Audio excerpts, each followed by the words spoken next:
Hello everyone, আসসালামু আলাইকুম। Welcome back to my channel Rekha home kitchen.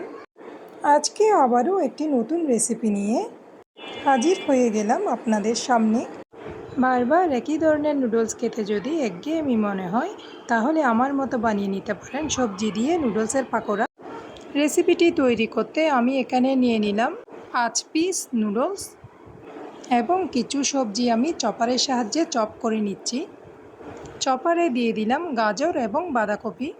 এগুলো chop করা হয়ে গেলে এবার আমি আবার দিয়ে দিব বাঁধাকপি, পেঁয়াজ এবং কাঁচামরিচ। এখানে আমি সবজিগুলো দুবার করে চপ করে নিয়েছি। চুলোয় একটি হাঁড়িতে ফুটন্ত গরম পানিতে নুডলসগুলো আমি সিদ্ধ করে নিব। সিদ্ধ হয়ে গেলে নুডলসগুলো আমি ঠান্ডা পানি দিয়ে ধুয়ে নিব। এইবার সবজির সাথে আমি একে একে অ্যাড করে দিব ধনেপাতা কুচি, 1 চামচ লবণ, আধা চামচ কাশ্মীরি মরিচের গুঁড়া, আধা চামচ হলুদের গুঁড়া, আধা চামচ মরিচের গুঁড়া এবং আধা চামচ ধনিয়া গুঁড়া। সাথে আরও অ্যাড করে দিলাম 2 প্যাকেট ম্যাগি মশলা এবং 2টো ডিম। এবার সবজির সাথে মশলাগুলো আমি ভালোভাবে মাখিয়ে নিব।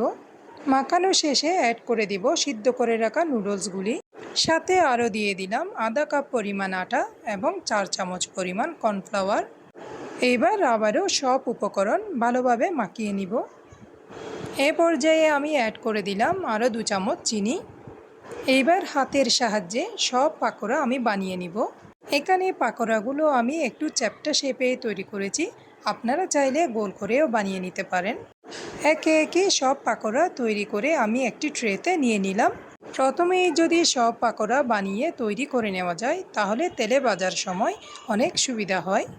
কড়াইতে তেল গরম হয়ে গেলে পাকোড়াগুলো আমি একে একে কড়াইতে দিয়ে দিব। পাকোড়া ভাজার সময় চুলোর আঁচটা লো টু মিডিয়ামে রাখতে হবে, যাতে করে পাকোড়াগুলো ভেতরে ভালোভাবে সিদ্ধ হয় এবং উপরেও একটি সুন্দর কালার চলে আসে। দেখেই বুঝতে পারছেন পাকোড়াগুলোর কালারটা কতটা সুন্দর এসেছে। দেখতে যেমন সুন্দর হয়েছে, খেতে ঠিক তেমনটাই সুস্বাদু হয়েছিল।